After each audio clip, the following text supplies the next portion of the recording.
Press record in 3, 2, 1, record. Hello, and welcome to Jason Cavness Experience. I'm your host, Jason Cavness.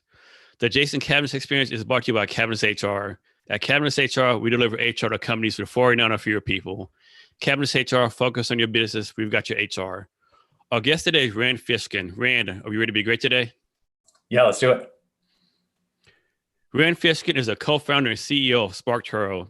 He's dedicated his professional life to helping people do better marketing through his blogging, video, speaking, and his book, Lost and Founder. When Rand's not working, he's most likely to be in the company of his partner in marriage and mostly petty crime, author Geraldine DeRuiter. If you feed him great pasta or great whiskey, he could give you the cheat code to rank #1 on Google. Rand, thank you for being here today. I really appreciate it. Yeah, my pleasure, Jason. Thanks for having me. So Rand, this first question is probably the most important question I asked you through the whole interview.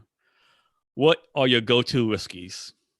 Go-to whiskeys. Yeah, good question. Let's see. So I'm a huge fan of the Tasmanian Sullivan's Cove. I think they make something really extraordinary. I think they won the World Whiskey Championship a few years ago, 3 or 4 years ago. And yeah, their stuff is outstanding. Very hard to get, unfortunately. In terms of Scottish whiskeys, what I've been really liking. Springbank, been one of my favorite. I think they're the last distillery left in Campbelltown, unfortunately, but they're a great one. And Rand, do you have any favorite whiskey bars in Seattle or anywhere else? I used to go back when I lived on Capitol Hill. I used to go to Tavern Law all the time and love that spot. Nowadays, I can't go anywhere. None of us can.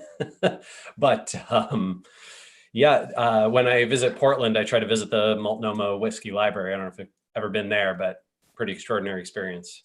Yeah, there's the one on 2nd Street called the Whiskey Bar. I'm a big fan of. I go there every once in a while. Yeah. So Rand, you dropped out of college. You didn't finish. I think you were a semester from finishing that, and obviously you've done okay since then. With all the stuff going on now in the current situation, like, online classes, the business model colleges is like getting flipped around. What do you see the future of college is like? Do people even need to go to college anymore? Because what's the use, right? I mean, I think that fortunately or unfortunately, the value of a college degree is probably still very, very high. I used to think, oh yeah, you could drop out of college just like I did, and what does it matter, right? And statistically speaking, that's just not the case, right? The difference between a college degree and no college degree in the United States, especially where we have such wealth inequality, means, the difference between having healthcare, the difference between having, savings in the bank versus always being on the edge. The statistics for health and for the health of your kids and family and just everything. I don't know that it's going to go away. I think that there will be probably a reckoning around a lot of the, I don't know what they call them exactly, like the private, low prestige universities. I think that some of those might start to fade away in terms of value. And I do worry that online university in general, Jason, I think probably misses out on a ton of the value, because I think a lot of the value of college, unfortunately or fortunately, is network building as opposed to just education. And it's really hard to build that network through remote learning. Yeah, because if you're a person in college, you don't even know the person that gets you might be, a father of a company you want to apply to, or you just never know. If you want to take an online class, there's no way you can make the connections, That's right. Yeah. So with a college, is it more of a matter like people hiring can't get out of the mind frame, like they have to have a college degree? Yeah, I think there's a huge bias in HR teams and departments and people who do hiring of all kinds. I think it's going to exist for many decades to come still, that a college degree is sort of like a signifier that you're one of us, right? And I think that sucks. Like, I don't think it's correct. I've worked with plenty of people, and I hired plenty of people at Moz who did not go to college or who never graduated, and they were great, but For a lot of folks, your resume just never even gets put in the review pile if you don't have that degree. Yeah, I'm a big believer that college really doesn't measure your smarts, right? All it measures is, can you stick with something for 4 or 5 years, right? Can you do it I think until it you finish? measures the wealth of your family. Yeah, Like that's more true than too. anything else, it basically says, does your family have money? Good, you can have a job. I agree. I'm a little cynical on this front. I think a lot of us are. Rand, so at Moz, you grew Moz from 7 to 134 people. What was the key factor of having such growth? Well, let's see. First off, I'll say I am not sure that measuring growth by people is the right metric or vector. I don't think I would do it again, right? If I had Moz to do over again, I would have hired far fewer people. I did not need that many, and I got biased by a lot of the, I don't know, media and by my peer group in the venture capital entrepreneur community. That one of my, what the badge you want to show off is how big is your company, and the how big is not measured by revenue or profitability. It is measured by amount of people and growth rate of people and team, and that it's a terrible metric. That being said, the things that really helped Moz's growth, to get to that part of the question, were we built a very successful marketing flywheel that sort of scaled with decreasing friction, right? Allowing us to make to attract more and more people to our website and our products, and to try our service at a decreasing amount of investment per person, right? And that flywheel, sort of the inverse, the opposite of a growth hack, scaled really, really well over time. Very tough to build up initially, and then got better and better as it went on and on. I think the other thing was market timing, right? When we came out with our SEO software suite,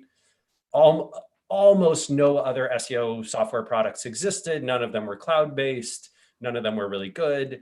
And that was a huge part of how we took off. So too was, we were very close to our customers those first 5-6 years. We were really building things that they actually wanted and needed. We were like them, right? We were building for ourselves and also for our customers. I think that helped a lot too. And so you saying you felt like kind of pressure to grow so fast because you had VC money? Yeah. I think I felt pressure specifically to grow the team artificially, right? There was a lot of this foolish idea, that the size of your team was indicative of your success, right? That it like made you look like a better entrepreneur or something, or a more important founder, right? If I told people I managed 100 people instead of 40 people, they were more impressed, even though I probably should have been managing 40 people with the same revenue. That would have been way better for everyone involved. And not only that, the difference in salaries from 40 to 100 is like, Yeah. And we didn't need to raise that second round or the third round of funding. I don't think it was, it was not really, it was not well used by us. I think it made us unfocused and undisciplined. We used it primarily to grow the team and to grow our technology spend. It didn't really help customers, which is dumb. And Moz is headquartered in the Seattle area, correct? Yeah, that's right. And we were hiring these people. We go from 7 to 134. Was the whole team in Seattle? Yep, whole team Seattle. Now, can you talk about some of the challenges back then, like as far as hiring people, developers? Because talent is like, especially developers. It was brutal, right? Brutal. Just trying to compete for talent was a constant battle. I think I probably spent 50% of my job was trying to make Moz appealing to software engineers as a place to work, right? And that was promoting it on and offline. I between 2010 and 2016 especially, I did a ton of local events, and we spent millions and millions of dollars making our office beautiful, trying to provide sort of services that would attract developers, everything from, the same things that Google does, right? Fancy food and, a lot of whatever toys and games and stuff like that at the office, and fancy machines, fancy benefits, all that type of stuff. And yeah, was that what we should have done? I think our competitors, which were based in, which still are Moz's competitors, which are based in like Ukraine, Russia, Singapore, they didn't do any of that stuff, right? They just built small teams of engineers. Well, I shouldn't say small, but they built, teams of engineers that focused on the work and productivity, and they did not try and play the how do we compete with Google and Facebook types of games. I think their average engineer salary costs were somewhere between half, a quarter and half of ours per engineer. So we were spending, I think Moz all in was spending about $250,000 to $300,000 per engineer per year. That's sort of salary, benefits, cost of space for them, all that kind of stuff. Yeah, because I'm building my own startup now, and like when people not from Seattle, they're like, "Man, you're Seattle, so you're getting an introduced with no problem." They don't realize, Amazon, Microsoft are paying them like crazy amount of money, and the ones who graduate from like a coding academy after 6 months, they really don't have the skills to do what you want, right? So it's like, what do you do, right? So yeah, it's definitely a challenge, I think. Yeah. So Rand, I've been following for a while, and first I started following you. Did you do your Moz whiteboards? Are you still doing those? Like some kind of whiteboard or anything like that? Yeah, check it out. You can see here in my little office here, I've got a whiteboard in this shed behind my house. So yeah, still doing whiteboard videos. I don't do sort of the formal Whiteboard Friday approach, but I still make whiteboard videos for SparToro, and I occasionally will pitch one for Moz if they're sort of desperate and need another one. So what was the inspiration for that? Because I think those are just great, like you used to go every Friday, you do a quick class on SEO marketing. I mean, those are so useful. Like, how did that come about? Why a whiteboard? Why that format? It was a total accident. Let's see, I was, it was back when Moz had maybe 7 or 8 team members, and one of them had I think we had ordered a video camera for something else. I can't remember exactly what else, but I was explaining an SEO concept to one of our like consultants. This is back when we were doing consulting on a whiteboard. And he was like, wait, let me get the camera and film this. maybe it'll turn into something. And we put it up. It didn't do very well, but it got, I don't know, it made us interested enough to like, hey, let's try that again. Let's try it a few more times.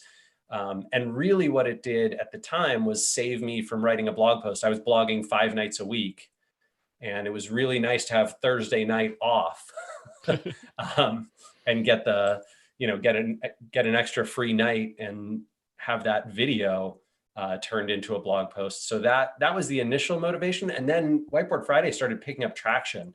And I'm actually a big believer now, Jason, in the value of episodic content. I think episodic content is not necessarily the future of content marketing, but I think it is absolutely one of the most powerful ways you can build up a flywheel through content, because you sort of gain subscribers over time, and you gain people who pay attention to it. The brand value of having that same piece of content associated with you over and over again, hugely valuable. And then having a library of content in a similar format, so that every fan you attract for whatever you're doing, they have dozens or hundreds of episodes they can go watch again. Awesome. I agree. I think there's so many people out there, especially when starting companies, who don't realize the power of you have to put yourself out there, right? I mean, it's going to be a horrible part of the first few times you do it, right? Camera's going to be bad, but you got to put it out there and just refine it and practice, right? Because worst thing you do is start a company and launch it, July 1st, and they Google your name and nothing pops up, right? Yeah, that's, I really, really recommend that you do marketing and build your following in your community before you build your company, right? That's what made Moz successful, right? The fact that we had thousands of people visiting the Moz blog every day, and they were all in the SEO field. And so when we launched software, even though it was mediocre at best, a lot of them gave it a spin, and that helped us kind of get off the ground, helped us see the value, helped us see that there was, traction to be had there. Same thing happened with SparToro. We launched, I guess, a month ago exactly today. And because we built up this community of people who knew what we were trying to build and were interested in this sort of audience intelligence software, we had a big email list of folks to reach out to. We had a lot of folks who paid attention to our launch. It was very meaningful. And I would do that again if I were starting another company. The best damn thing too, like you put yourself out there, people will engage with you and give you feedback what you're doing, right? And that way you can refine and get better versus, stay in your garage, so to speak, and just, doing whatever. Yeah. I mean, the worst mistakes I ever made at Moz were when I, went into a room and built something, designed something for us to build without getting direct customer input and feedback and validating. Just dumb. So Rand, December 2019, January 2020, someone's a senior in college, the world's an oyster, they're planning college graduations, they're living their best life. They have some jobs lined up, then all of a sudden, bam, COVID-19 hits and everything's changed. Yeah. What would be your advice to people who want to go to marketing in today's current situation? What should they be doing? I think a few things are probably right moves. I mean, number one is I would specialize, right? I would find a sector or niche that I cared about, that I was really interested in, and I would start creating whatever it is, content, software, tools, interactive products, services. Around that, I would start helping people for free. I would start building up my resume, even if nobody else is involved, right? I would start building up my repertoire, my portfolio of what I've got to show off. And I think now is, it's a very, very rough time to try and pitch yourself for paid work. And it's a pretty easy time to do things on your own, right? So the web is big and broad. There's more attention online than ever before, right? All of it. You can see one of the fascinating stats around COVID is desktop time per adult is way up for the first time in like a decade, right? Mobile was kind of dominating until now, and now desktop's making a comeback.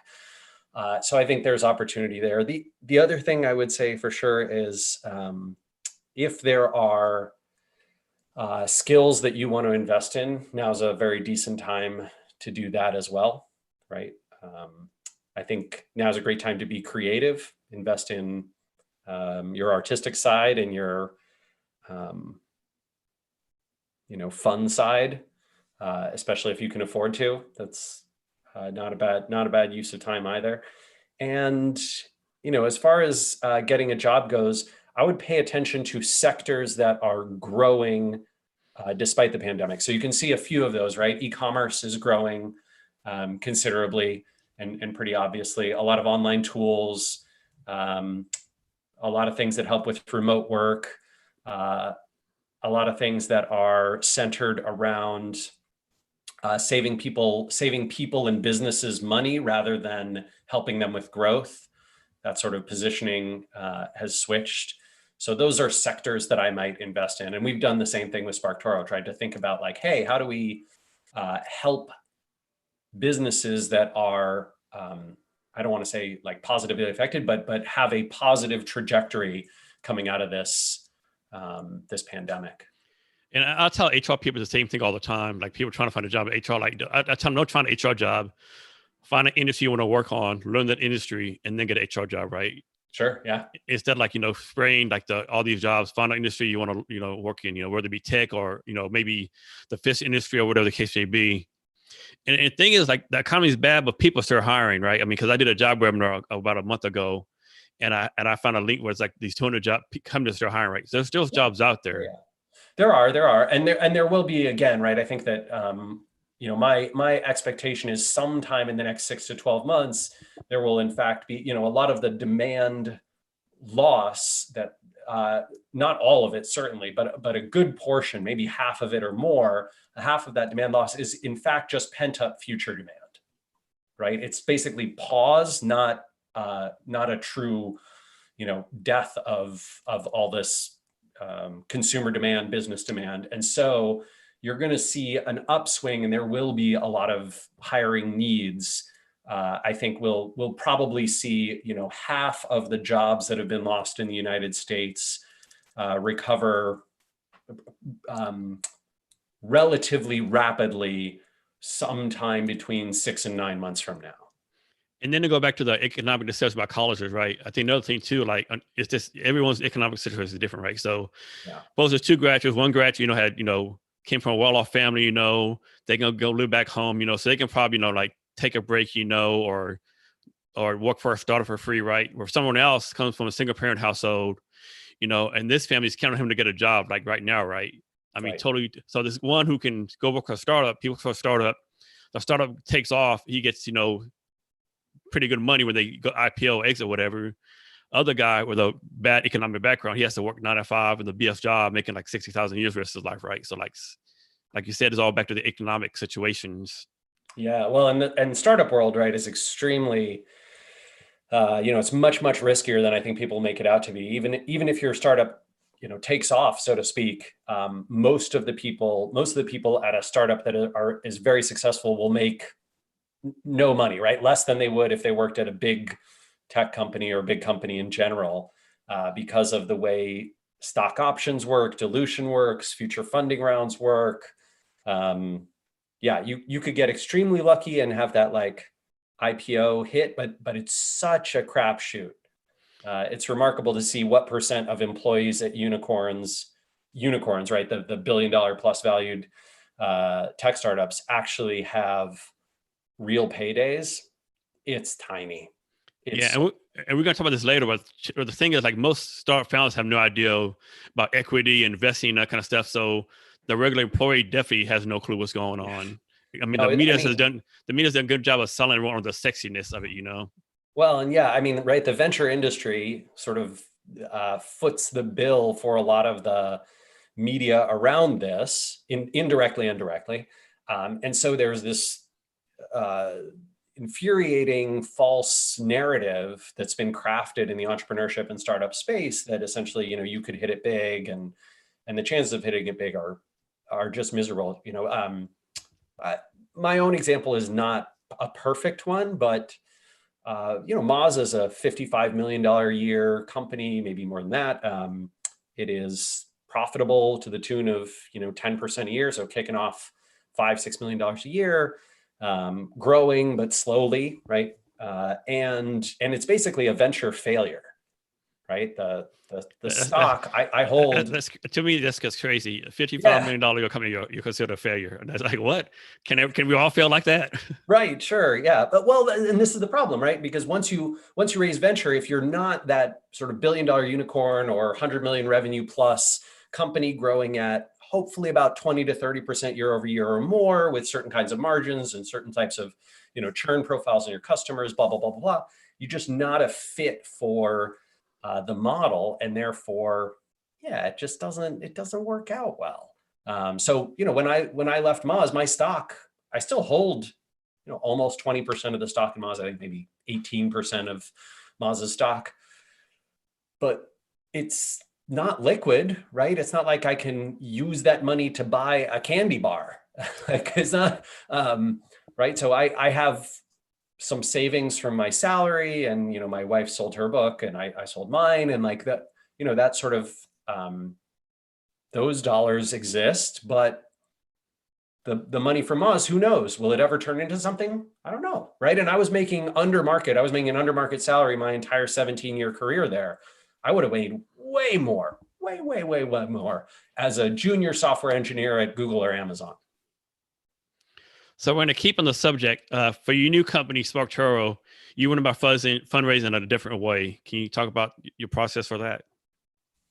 Yeah. So obviously I didn't have the kind of wealth to start a company like SparToro, which requires, a significant amount of upfront investment before there's a product.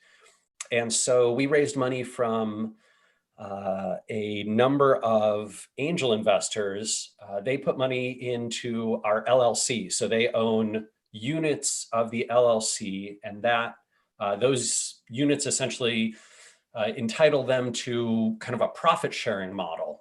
When SparToro makes money, right, when it has a profitable year, we can choose to reinvest the money into growth in the future, or we can choose to pay out dividends to our investors. And when we pay them back the money that they invested in, that we raised 1.3 million. So once we pay back the 1.3 million, then Casey and I, the founders, and our employees can also participate in profit sharing.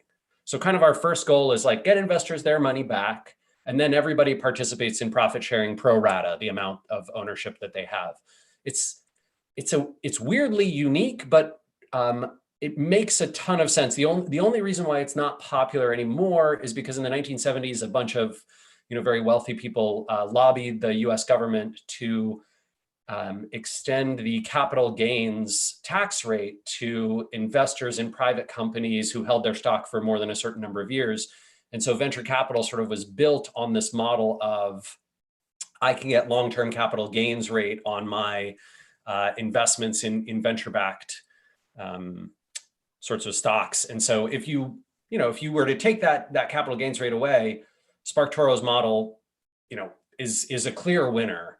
But we kind of said, we don't care about the tax dodge. Like, let's go for this model and this structure. It's really fair to investors. It's really fair to founders. And it sort of creates an incentive for us to have a long-term survivable, profitable business, which is looking smarter and smarter every day right now. So is this kind of along the lines of the lighter capital model, or is this something different?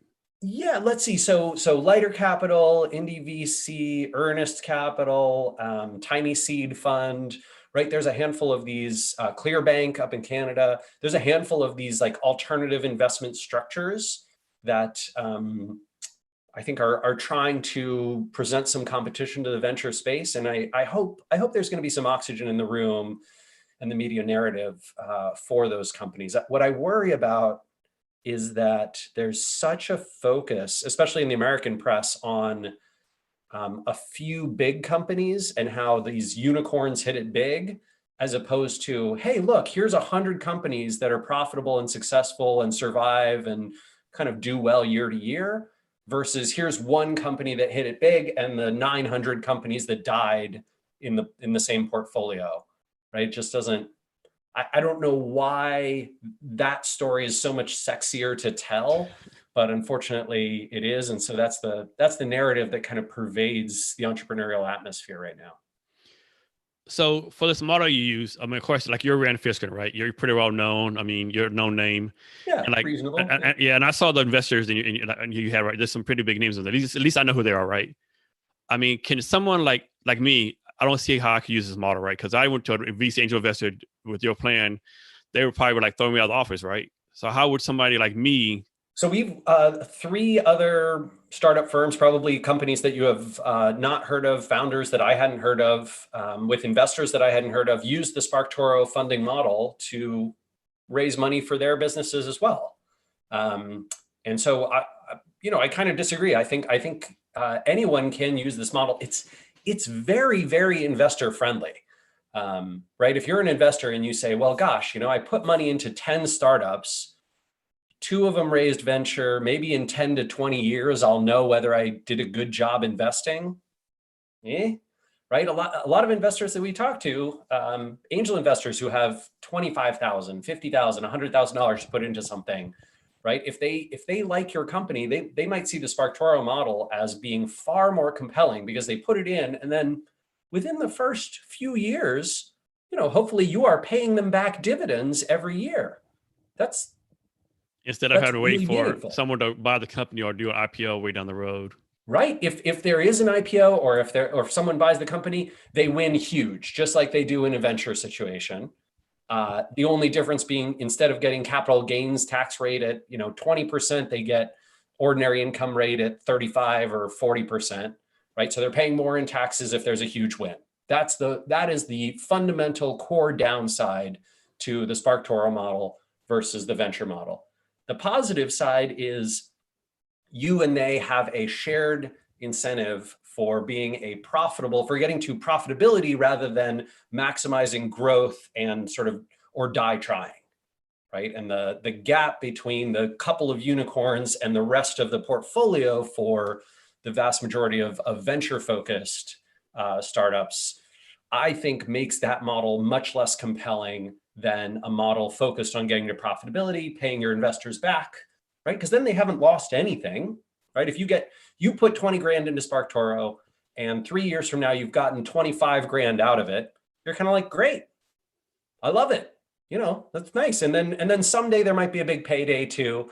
And are you going to be infuriated that if and when that big payday comes, you paid 20% more in tax? I don't know, maybe you will.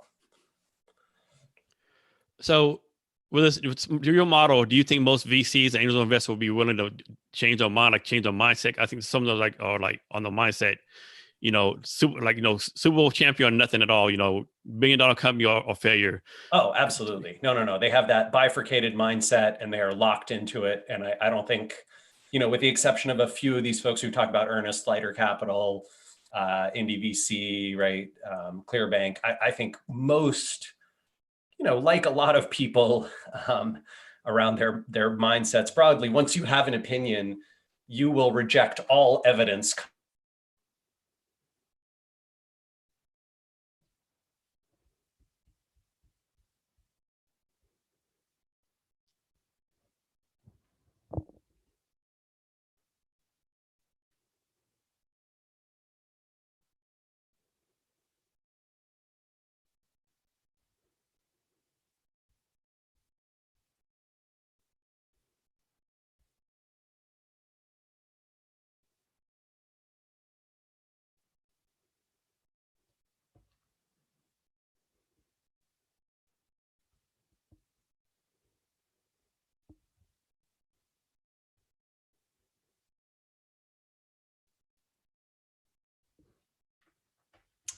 Hey, welcome back. Thanks. My computer decided to go into power saving mode, even though it is set to never go into power saving mode. Who knows? Yeah. Exciting. So moving on. I mean, you're living this life right now, basically, I mean, you're not a new founder, but you just started a company again. Let's suppose someone started a company, have no experience in startup world, right? They just start a company, they have some traction. What advice do you have for them in the current situation? Yeah, I mean, I really regret not joining a startup or two before I began my own. I think it's hugely, hugely valuable to get the experience to see what you like and don't like, what works and doesn't, even if the experience isn't a great one, right? Even if you don't love everything that's going on, I really suggest joining a couple of early stage companies before you become a founder. The other thing I definitely do, like we talked about earlier, is build your network first, right? Build your expertise, use your expertise to help people to build your network, and then share that to build a community of people who care about what you're doing, right? And a sort of, an email list, some website traffic, some kind of a marketing flywheel that is bringing people to your property, your brand before you ever launch. I really worry about this whole, and I see so many startups just fail because of it, right? They sort of spend a couple of years building a product, launch the product, and then expect that's going to drive people to them. And it doesn't work that way, right? People have to hear about you and your product and your company 7, 10, 15 times before they kind of go check it out and see if it's right for them. And it is a slow trickle. So build that community first. Like, how many people build great products? I mean, it's a perfect product. It works great, but no one cares about it. Yeah, exactly. I didn't ask for this. What do I need this for? Yep. And you can see this in so many examples, right? So many folks point to whatever it is. They point to Airbnb. They point to Uber or Lyft. They point to Zoom. They point to whatever. And they're like, this is just a clone of this other company that existed before. Why didn't that one get traction? Yeah. A lot of times it's the 10th clone that gets the traction and not the first version. So I really would urge folks not to prioritize product exclusively over marketing. I'm definitely a big fan of before you start your startup, work for someone else first, right? I mean, because there's no way you can learn so much. Some people will say, well, why am I going to go work for someone else? They're going to do things the wrong way. Well, that's how you learn, right? And nothing else, you can pick up the network, you know? Yeah, absolutely. You pick up the network, you build relationships, you learn what works and doesn't. A lot of the time you think, they might be doing everything wrong. And then when you start your own thing, you're like, oh, I see why they were doing it, this or that, or the other thing. You gain a lot more empathy for people in those situations when you start to do it yourself. And you oftentimes find end arounds, right? You identify problems that existed before that now you don't have to face when you're going through it. So, Rand, we're both in the Seattle area. We're both pretty involved in the Seattle startup scene and tech scene. So Seattle area, I think, takes a lot of criticism for different items, like some legit, some probably not legit. But from your point of view, what can people in Seattle do to improve the entrepreneurial spirit and entrepreneurial, ecosystem here? Yeah, I think that there is, big focus in Seattle on the big tech companies, and no surprise, right?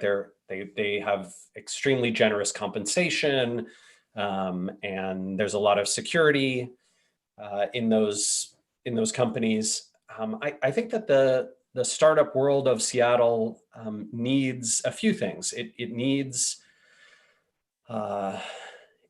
more people being willing to invest, right? More people being willing to invest dollars and invest in amplifying early stage businesses here. Unlike the Bay Area, we're a little bit quieter online and offline about new businesses. I think we get a lot more excited about a new bar or restaurant than we do about a new tech company, which is okay. I get excited about new bars and restaurants too.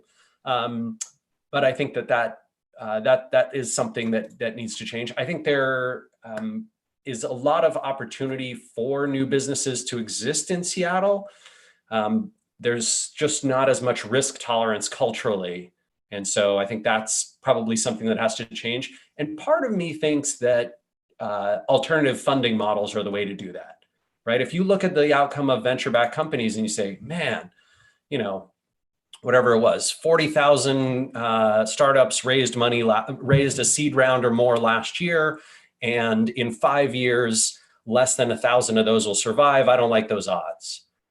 I agree with you, right? I mean, I look at the restaurant business, which, you and I know is generally speaking thought of as a terrible business, but their 5-year and 10-year survival rates are many multiples of the tech startup world.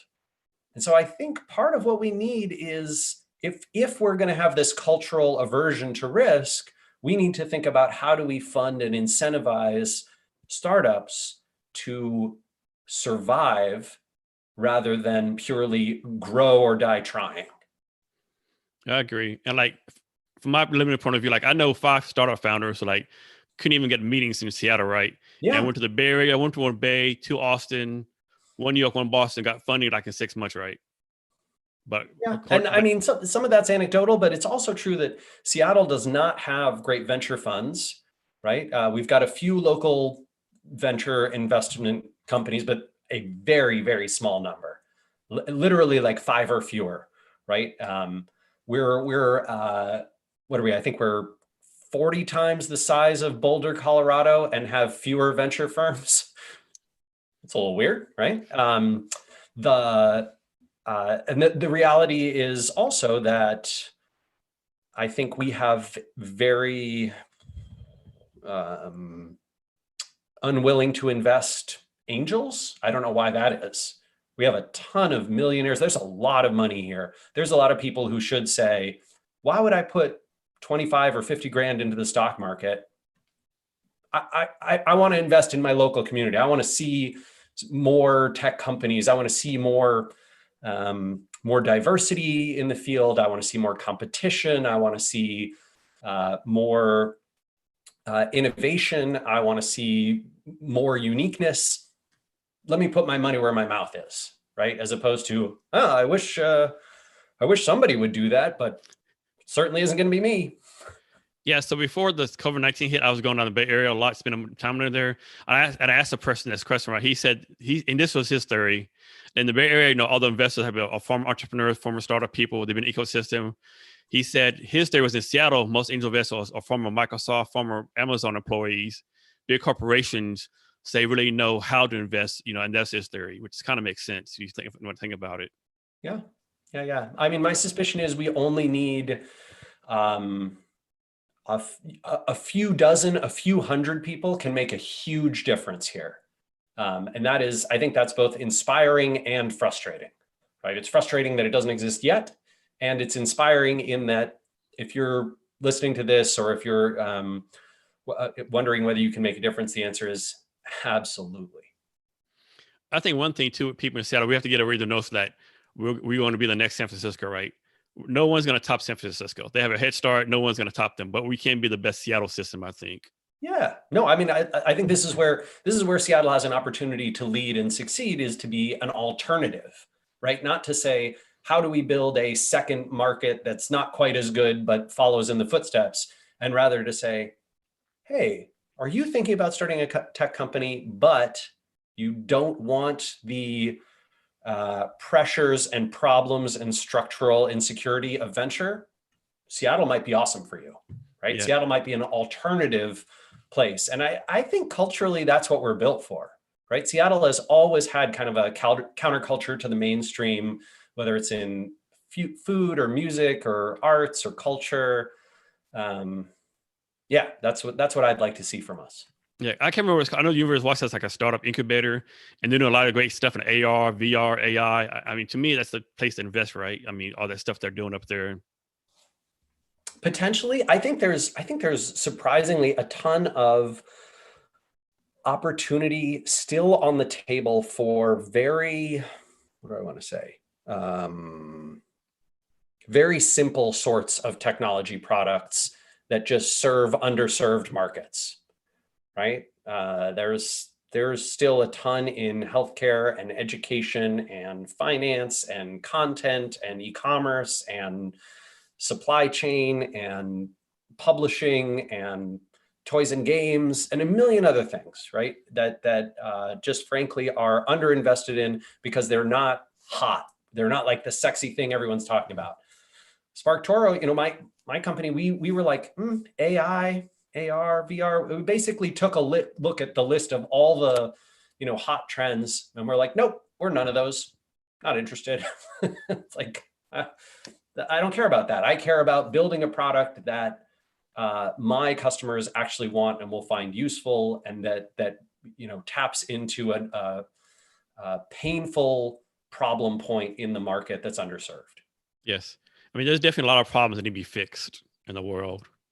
Yeah. So, Rand, let's switch to social media. So those people like Gary V, and all those like, omni-channel approach, be everywhere all the time. Other people like, no, only be on one or two channels. What's your philosophy on that? I much prefer being good at one thing first, right? So omni-channel approach is fine. Look, if you're a big brand, you have a huge presence, sure, go for it, right? But if what you're really great at is visual content, yeah, maybe Pinterest and Instagram are great for you, and TikTok is not right for you, and Twitter is not right for you, and LinkedIn is not so right for you. And why do you need to be on all these places? I think if you can find one tactical system that works really well for you, that can scale with decreasing friction, that's where you should start doing your marketing. I think starting omni-channel, very frankly, is you're going to be more focused on quantity over quality, and you are not going to build that flywheel nearly as quickly. So I would start small. I would go for the channels well, that you're good at, that actually reach your audience, right? That's where you should be. If your audience isn't on a particular platform, or a particular publication doesn't resonate with your audience, why bother? Understood. Rand, in 2018, you wrote the book Lost and Founder, A Painfully Honest Guide to the Startup World. Can you talk about what motivated you to write this book and why you wrote it, why you felt it important to write this book? Yeah. Actually, it was a lot of conversations like this, Jason, like you and I are having, because my sense was, you and I would, like, I don't know, go out for coffee or something, right? We're both in Seattle. We go out for coffee. We go out for a beer. We chat about startup world and starting a company and, all the things we did right and wrong and what we would and wouldn't do again. And I loved helping people like that. And I found that the same like 10 or 12 stories, same sort of 10 or 12 problems were brought up again and again and again. And so Lost and Founder is basically an attempt to scale that, right? To say, hey, can I help a lot more people who I can't have those one-on-one conversations with to avoid making the same mistakes that I made? So let's talk about your current company, SparToro. Can you talk about how it got built? How it came about in your vision? I know you want to build a different type of company. Yeah. I mean, the structure is different, but to be honest, it's not radically revolutionary in terms of how we built it, right? I spent the first few months after leaving Moz in 2018, just talking to a ton of our potential customers, right? People in the marketing world. I knew I already had a lot of traction in web marketing world. And so I knew I wanted to give myself kind of a little bit of a softball there, at least on that front, and talk to a ton of potential customers about specifically how they went about figuring out which publications and people reach their audiences, right? So like if you and I want to start a new, or, Cavness HR is right, a great example.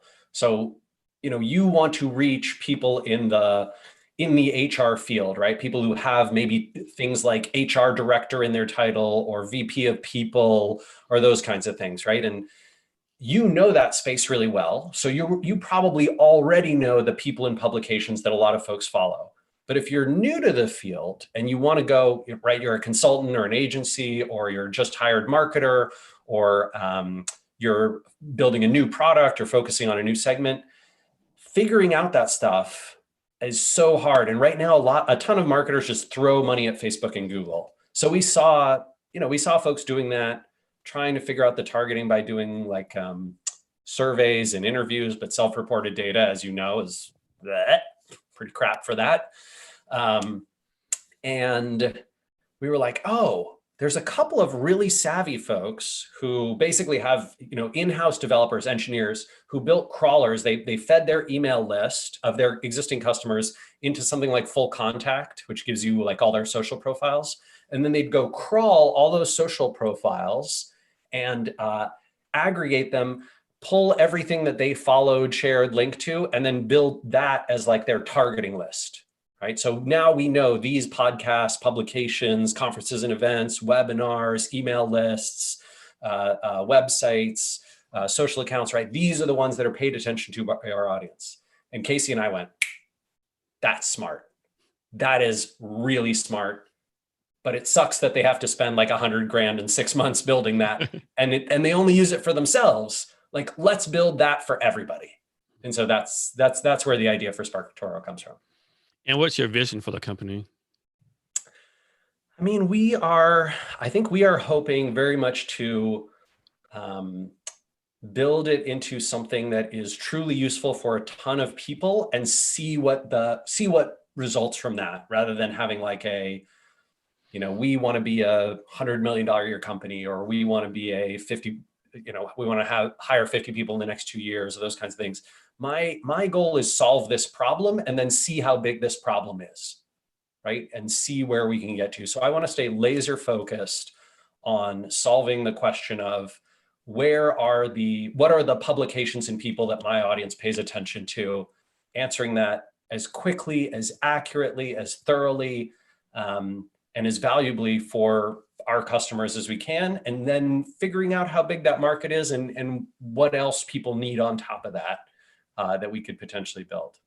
So Rand, we kind of talked about this earlier, but like yourself, other CEOs, have lots of personality, right? It's like a lot of Do I successful. have personality? Yes, you definitely do. Oh, there. It's like a lot of successful CEOs either have personality or they do a great job of putting themselves out there, even if they're introverts, right? Sure. Talk about why, as a CEO, you got to have some kind of personality, some kind of public charisma. I mean, at the very least, get out and talk to people versus staying in your garage and not meeting people. Why is that so important as a founder or Yeah. CEO? I mean, I will say there's a wide spectrum of CEOs, right? I think there's some who are very, very introverted. I'm probably like a little bit in the middle of the spectrum. I like spending time with people. I like meeting new people, but I'm also, I'm one of those folks who, after I give a conference talk and then like shake a bunch of hands, I immediately retreat to my hotel room and stay there for, the next day. I get very overwhelmed by people pretty fast. But I think at the core, the role of CEO, especially early on, is about empathy. It's about being able to put yourself in the shoes of other people, your customers, your investors, if you're going that route, your employees and team, the media and press that's covering you or potentially covering you, your community in your niche, and being able to understand what will resonate with them and what won't, right? What will be kind of wise to say and share and what won't be. And my experience has been that the times in my career when I've been least successful are the ones where I didn't pay attention to what other people wanted, what other people cared about. And so, yeah, I think that introvert extrovert scale, you can be anywhere on it, but empathy, going deep on that, having a great understanding of what makes people tick and what makes customers want to buy, what makes press want to cover you, what makes people want to interact or engage with you, or what turns them off. That's a truly valuable skill. Rand, can you talk some about how HR is important to building your company and Yeah, just in general? absolutely. I mean, so HR is at the core of how a company exists, right? Unless you're a company of one person, and always will be, HR is fundamental to how you build a culture inside your team, a culture of work, a culture of personal interaction, and having great practices, having good process, having good tools and skills, and being able to navigate the complexities of interpersonal relationships that the human race will always have.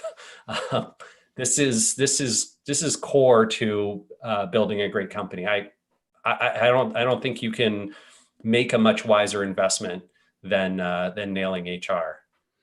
And on a different subject, you bring a good point. Like, people, right? Since Adam and Eve, to the Roman Empire, our tech has gotten better, but as humans, humans are not changed, right? We're basically the same people through history, I think. I mean, we've certainly, but my sense is we've evolved massively. I think generally speaking, people treat each other much better today than they did 200 years ago, and 200 years ago better than 400, and 400 better than 600. So change takes a long time. Sometimes it takes many generations, but broadly speaking, it's an upward trajectory. Hey, Rand, I forgot to ask you this during our pre-talk, but we're going to have some kind of gift or discount to give the listeners. Oh, gosh. We don't have anything like that, but you can try SparToro for free, and we're doing a kind of like enhanced free version. So anyone is welcome to sign up and register for free. And if anyone in the audience is in the educational, not-for-profit space, you can also email me, and I've got a sort of special thing for those folks as well. Hey, Rand, can you share your personal social media and your company social media so people can reach out to you? Sure. Yeah. So my email is rand@sparktoro.com. My Twitter account where I'm most active is @randfish. And I'm next most active on LinkedIn where I'm Rand Fishkin. Hey, on Twitter, do you hear today of how they're going to change the Twitter up where before anyone could reply to your Twitter? Now you can go there and say only certain people can or no one at all. What do you think? What do you think about that? Gosh, I mean, my assumption is that the goal is to reduce the abuse that people often see. So, my wife is very active on Twitter. She's a popular kind of Twitter personality and an author. And very often when she tweets about not even controversial things, right? But she will often get in her replies really terrifying stuff, right? And I think that Twitter is working to reduce that because they realize how badly that turns off a lot of their users, especially women and people of color, folks from disadvantaged backgrounds. Twitter can be a true garbage pile from that perspective. And so I think the platform, I'm encouraged by what I've seen from them the last 2 or 3 years on this front. I hope this change does similar things. I don't know if it will. I could see them pulling it back and being like, nope, that didn't work. Let's try something else. But we'll see. Yeah, I know a lot of big time HR people. Like Twitter is like the HR platform of choice. But man, there's just so much trash on there. Like I just think so many people like write things on social media under a fake name they would never dare say to you in person, right? Yeah, and unfortunately, worse than that, it seems like social media is sort of emboldening people to say some of those things in person now.